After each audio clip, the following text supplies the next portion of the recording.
Dementia researcher with a blog and a rating. How to make the most of conferences through the lens of AAIC. Academic conferences are a great opportunity to catch up with the newest developments in your field, make new connections, and present your own work. But they can also be exhausting and overwhelming, especially for early career researchers. In this blog post, I share some tips on how to make the most of your conference experience. As the current trainee representative of the Neuroimaging Professional Interest Area, or PIA, of ISTAART, I will do so through the lens of the Alzheimer's Association International Conference, AAIC, and the Alzheimer's Imaging Consortium, AAIC, which is the pre-conference to AAIC. That means many of these points are specific to AAIC, but most are also applicable to all conferences. So the upcoming 2024 AAIC will be my third time attending, meaning that there will likely be many more helpful tips than these, which more experienced conference goers will be able to share. But even so, this is already a pretty long list, which may seem a bit overwhelming. But don't worry, these are not all steps you need to follow to have a successful conference experience, but it's just meant for you to pick and choose what works best in your case. So let's get going with these 10 tips. Number 1, know your resources. AIC and AAIC offer many resources that will help you make the most of the conference. So familiarize yourself with the app for the conference in advance. It has many handy functionalities, lists social events, conference sessions, and poster presentations. You can even put together your calendar on there. Check out our neuroimaging peer resources and the events planned during the pre-conference at AAIC. Follow relevant social media accounts, for example, the Twitter or X accounts at Neuroimaging Peer and at ISTAART, and search for the conference hashtag on social media, hashtag AAIC24, to keep up to date with information on sessions, find colleagues posting about the work they will be presenting, and learn about social events organized by the conference. As an added bonus, posts about your presentation with this hashtag automatically get listed on the conference's social media wall for all to see. If you don't know a lot of people, you can sign up for our Neuroimaging Peer Buddy system, where you can connect with other early career researchers in your field. We try to match you up with trainees from different institutions who have similar research interests. If you miss the deadline for this, we may still be able to accommodate you if you get in touch with us at least a week in advance. Number 2, choose wisely and set your goals. AIC is big. AAIC is enormous. You will see numerous interesting sessions and dozens of fascinating posters. Most likely you won't be able to visit them all, but you can optimize the time available to you to ensure you see as many as possible without tiring yourself out completely. Take your time and familiarize yourself with the sessions and relevant posters well in advance and plan your day accordingly. As with any conference, but especially with one as large as AAIC, it is helpful to set yourself goals. Consider this. What is it that you are interested in, and what do you want to get out of the conference? Go to specific sessions and focus on scientific content most relevant to your current project. Explore a new topic you never quite had the time to learn about while busy with your current work. Connect with a certain person you always wanted to talk to. Start a collaboration or find a new position. It is easy to stretch yourself too thin during a conference. If you set yourself one or a few goals and work towards them, you're more likely to go away from the conference feeling accomplished and actually having advanced your career. For example, if you're hoping to gain a high-level overview of a topic, the plenaries and perspective and featured research sessions are a great place to start. If you're hoping to connect with specific people, consider the tips for networking during the conference, which are described in the next section. Don't underestimate the importance of the poster sessions. This is where you have the best opportunities to make new connections. And at the same time, it will be tempting to rush through the rows and rows of presenters in an attempt to get to every relevant poster. It may be easier to first think about a specific person you would like to connect with, or themes to dig into. But during a busy conference, sometimes it is also just nice to relax and wander until you see something that catches your eye without having a specific plan in your head. If you end up missing a poster you really wanted to see, consider writing to the person afterwards and ask for a PDF. This can also be a nice way of introducing yourself. But do note that not everyone is allowed to or wants to share their unpublished work. Review your plan for the next day the evening before, or during your morning coffee or tea. This way, you will make the most of your time throughout the busy day ahead. Now, people of course differ widely in terms of whether they prefer a detailed plan ahead of time or whether a loose structure suits them better. If meticulous planning puts your mind at ease before a hectic event such as AAIC, you might consider the following. You could set yourself SMART goals: specific, measurable, attainable, realistic, and time-sensitive. For example, a specific goal could be to learn more about a new technique you're hoping to apply to your work by talking to someone who is presenting work using this exact method.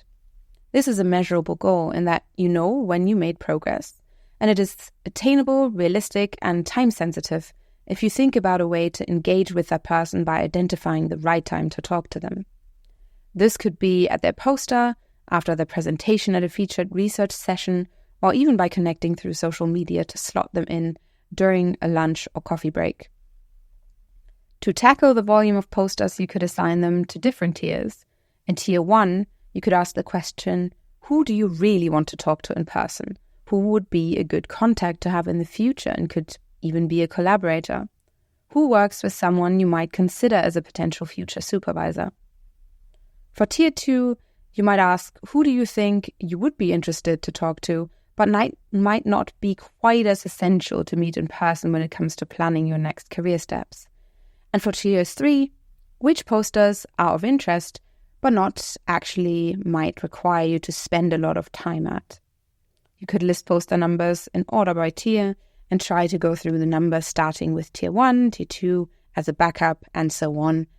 Where, for example, for Tier 3, it might be possible to just go by those posters and take a look and a few notes, or even snap a picture, if that is allowed. Point 3, share your science widely.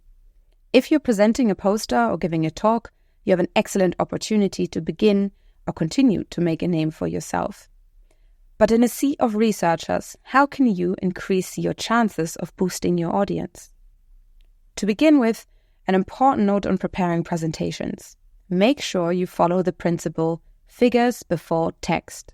No one is going to read through an A0 poster or a PowerPoint slide full of text. Make sure you let the data speak for themselves in informative and high-quality, high-resolution figures. Not only does that attract more views, it is also much easier to present to people. If you never designed a scientific poster before, make sure you familiarize yourself with some best practices, get lots of feedback, and practice your presentation with friends and colleagues.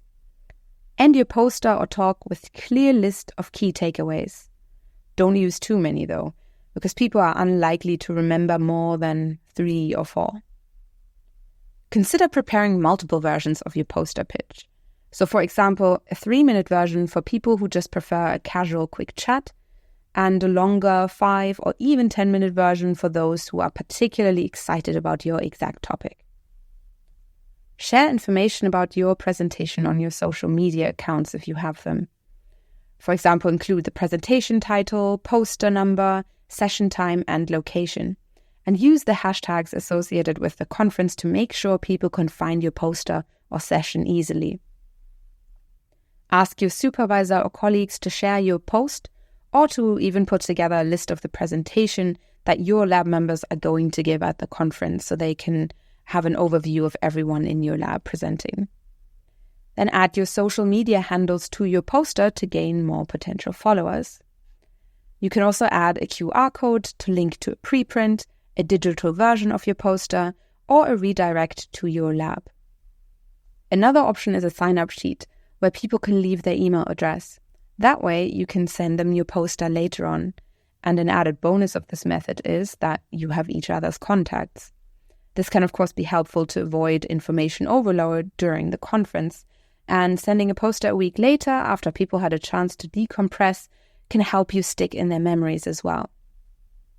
If people who you don't know come to your poster and seem interested in your work, you can also ask for their social media contacts, for example on ResearchGate, Blue Sky, Mastodon, Twitter or X, and LinkedIn. If you think email is too formal, these can be channels that allow a more casual follow-up after the conference. Tip number 4, reach out in advance to connect. Everyone's schedule fills up quickly during AAIC. If there is someone you would like to meet during the conference and you know so before you go, you can reach out in advance. This is particularly important if you were hoping to meet Professor Bigshot in person to talk about a potential position in their lab. If you see people you hope to connect with who advertise their presentations during the conference, this could also be a nice opportunity to reach out. You could also share information on your work prior to the conference in a post, including an invitation to old friends and colleagues, but also to potential new connections to get in touch and arrange a meetup. Tip number 5, networking during the conference. Now, it is daunting to approach new people, especially face-to-face, and if they are your seniors on the career ladder. But being able to make new connections is really one of the most important skills when you climb that ladder yourself. So practice it. Conferences are the best way to do so. You can ease into networking by starting with other early career researchers. Poster sessions are a great way to get your foot in the door. But peer events, the trainee lounge, receptions, the opening ceremony, a conference highlight, parties, the meeting for first-time AAIC attendees, morning yoga, the 5K run, they all offer many opportunities for networking. But make sure to register for those events when you complete your AAIC registration online, because they only have limited capacity. If you forget to do so during the registration process, you can check the registration desk on site to ask for any remaining spots. Especially the fun run and the yoga sessions often still have some availability. Approaching more senior researchers can be particularly nerve-wracking.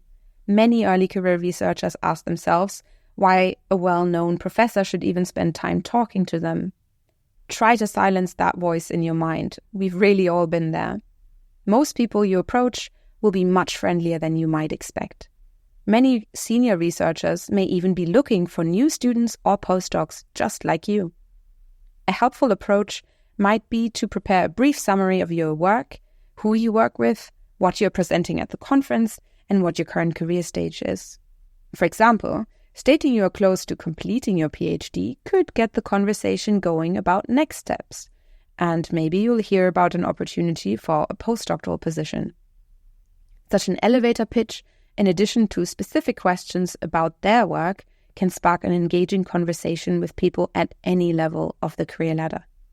If you hope to work with them in the future, make sure your pitch also makes it clear how you might be able to fit into their team and what you bring to the table. If you know you would like to speak to a specific person, you can tailor that statement to them or note down specific questions you would like to pose about their work. And finally, if you find it uncomfortable to approach people out of the blue, you might go up to them after they gave a talk or spoke at a panel if there's time after the session. For example, AAIC's Ask sessions provide a forum to talk to speakers and award winners. Tip number 6, take notes. Conferences always pose the challenge of information overload. Help your hippocampus. Take notes about the presentations you attend and the thoughts and ideas you have about their content. Oftentimes, you will find that those thoughts you had in the moment will be helpful to design your next study, improve your analytical approach, and support your arguments. Taking notes also helps to keep you focused on the talk, especially after a long night at the After Dark reception and similar evening events. If a presenter is referencing an interesting paper you've not heard of, note that down as well. With all the publications out there, it's really easy to miss relevant articles.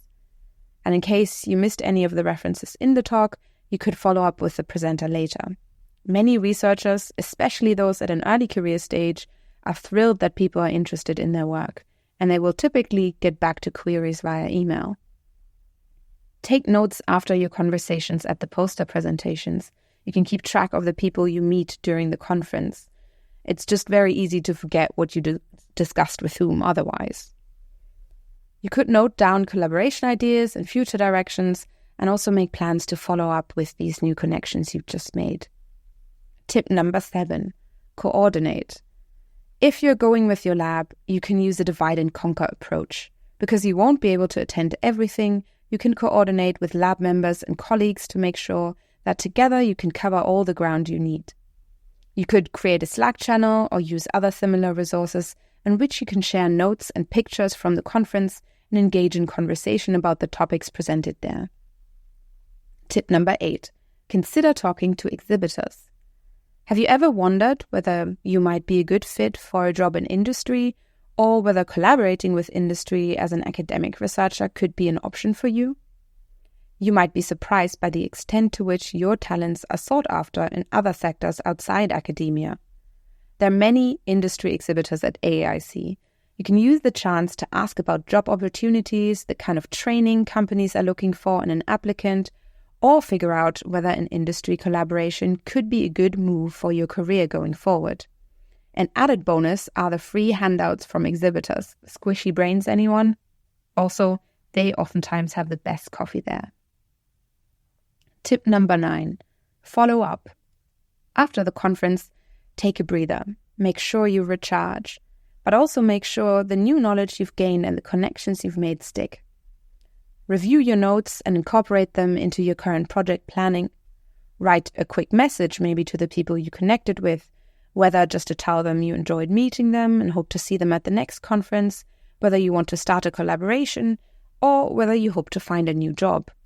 It is best to follow up within about a week after a conference and not more than 2 weeks after. Try to note what you found enjoyable about your interaction and what could be interesting in the future. So, for example, I enjoyed talking to you about X, or we could collaborate on Y. Some talks and posters will still be available after the conference for a short time. If you missed a session, you can just watch it later online. You might want to consider a post-conference meeting with your lab to discuss recent developments in the field and their relevance to your projects. And finally, if you manage to receive a travel grant for the conference, be aware that some funders require a brief report afterwards. This can also be a useful opportunity for you to take stock of your experiences. And tip number 10, have fun. Now, this is a very long list, which might get you even more nervous about the conference. But don't think you'll have to tick off every single box to have a great conference experience that will advance your career. It is easy to tire yourself out during the conference. If you need a breather and sit out a social event or a session that is only of moderate interest to you, that is perfectly fine. You really don't want to burn out after 2 days. So making the most of a large conference like AAIC is an art, and the more you practice it, the easier it will become. Ultimately, though, give yourself the freedom to have fun. One of the best things about academia is the chance to meet people from all over the world and travel to exciting locations. Arranging for some time outside the venue to take in the sights and experience a local restaurant or bar with your lab mates, your colleagues, or even your new contacts is a great way to decompress and form lasting connections. And there you have it. You've made it through this entire very long list. If you are an ISTAART member, feel free to join our neuroimaging peer for more content for early career researchers in the future. You can also follow us on Twitter or X @neuroimagingpeer.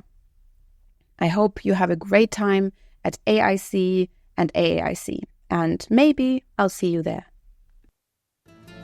Thank you for listening. Join the Dementia Research bloggers and share your own views.